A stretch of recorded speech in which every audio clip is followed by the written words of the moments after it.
This is the Khmer Times News. My name is Paolo Bonini, and these are your headlines. More hospitals are closed due to malpractice, and one hospital director goes on the run with $1 million of patients' money. The country's garment industry hits a severe slump, causing many to wonder about their livelihoods. And the new Siem Reap airport has taken off. But firstly, to our headline story. The Ministry of Health has shut down 2 more medical clinics in Phnom Penh, as the clampdown continues to stop hospitals and clinics from falsely advertising medical services.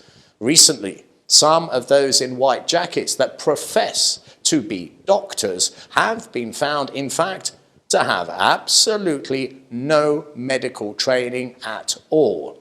But on this occasion, the forced closures were for other legal infringements. One clinic's director has scammed his patients out of $1 million. The patients were undergoing kidney transplants in India, and now these critically ill are left in a hopeless situation. This week, the Ministry of Health shut down Metro Polyclinic after it referred patients to India for kidney transplants, which is, in fact, a violation of law. 18 people with kidney issues had sought treatment at the clinic, but got nothing for their money due to a Mr. Un, the Director General of the Metro Clinic, running off with over $1 million of patients' money. Even the clinic themselves seemed shocked, as they said in a statement, "This is unacceptable," and damages the hospital's reputation. A report has been lodged with the police, and we are trying to bring him to court for legal action. But it was not just this one clinic this week, as another medical facility was closed by the Ministry of Health. St. Minche Clinic was also shuttered for transporting accident patients in ordinary vehicles. Now, that is to say, vehicles that have absolutely no medical equipment on board to render any form of medical aid. So phoning for one of their ambulances was in fact the equivalent of calling a pass app. Quite unbelievably, the clinic themselves said that the closure of their clinic by the Ministry of Health was unfair. The owner said, "Other medical facilities made similar mistakes, but they were not shut down." Well, following that logic, if one person gets away with murder, then all murderers should be freed from prison. It is absurd to think that a hospital that is supposed to run to the very highest standard of ethics would treat accident victims in such an appalling manner, quite simply risking their very lives. And then not accepting blame, but protest that the closure is unfair. It simply beggars belief. The former PM Hun Sen has announced he is willing to hold further talks with Myanmar's military junta in a desperate bid to try and bring the wild child of Asia back into the family fold of the ASEAN group. Myanmar for many years has been a blot on Asia's landscape, as the military junta has killed thousands of innocent people, just so it can enforce its brutal rule of law. They have gone as far as to execute those that are brave enough to stand up against the evil tyrants in military uniforms. And their long list of human rights violations committed by the dictators of Myanmar has caused global condemnation, as many nations call for an end to the bloodshed. The former PM Hun Sen has expressed his willingness to team up with Japanese delegates to seek dialogue with the ruling Myanmar junta in a bid to broker peace. Mr. Hun Sen was the only ASEAN leader who visited the war-torn country since the military coup that ousted the country's civilian government, led by the democratically voted Aung San Suu Kyi back in 2021. Hun Sen, with the chairman of Nippon Foundation, have agreed to visit Myanmar together to try and broker peace. But their task, it must be said, is a daunting one. Amnesty International have quite a lot to say about the situation. They said that the crackdown against the military rule has only intensified. Thousands of people have been arbitrarily detained, and more than 1,000 opposition politicians and human rights defenders have been convicted in unfair trials. And if that is not bad enough, widespread torture of detainees still continues. And even that is not the bottom of the barrel, as Amnesty reports that 4 men were executed on politically motivated charges. But there is even more. There is also the ongoing military attacks on civilians that have resulted in hundreds of deaths, as well as mass displacement. Tens of thousands of ethnic Rohingyas now live in squalid refugee camps with little or no medical facilities. And Myanmar's military continues to restrict the delivery of humanitarian aid. It is reported that over 3,000 innocent people have now been killed.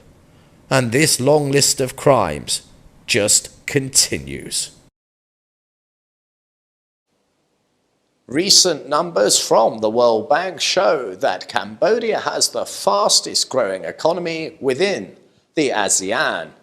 But it is not all roses, as it has been announced that garment exports have declined by an incredible 18%. Potentially triggering a huge number of redundancies. The industry at current employs tens of thousands of people and has been a staple industry within the kingdom for many years. But now, those that thought they had a guaranteed income for life are looking to the future with weary eyes, wondering, will they be next in the latest round of redundancies? The steep decline in GFT goods exports is a shock, as the country on the whole is financially expanding.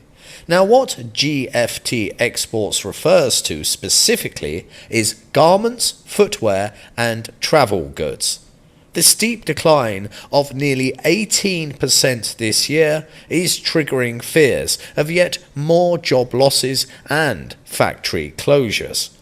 According to the latest trade data, Cambodia exported $8.2 billion worth of GFT goods during the first 9 months of the year, but that is a decline of over $1 billion. It is important to note that GFT goods are the biggest export earner for the country, and they helped Cambodia earn over $12.5 billion last year, and being one of the bigger central pillars of the kingdom's economy, when those central pillars start losing out, it affects literally thousands of people's livelihoods. The earnings from the sector declined mainly due to a drop in demand, especially from the United States and the European Union. And here is an interesting fact to end this report. Would you believe me if I told you that the kingdom is big in knitted apparel? Knitted apparel alone brought in $4 billion in revenue, but unfortunately that was down nearly 20% as well. And the reason for all this is rival nations are now offering goods of a comparable quality at a comparable price. The big news this week in Siem Reap was the new international airport is now operating. And the biggest hope is it will boost international tourist arrivals. At current, tourist numbers in Temple Town can only be described as flat. But according to officials, the airport at current will be able to handle 7 million passengers per year, and that number will only increase, reaching a maximum capacity of up to 12 million passengers by 2040.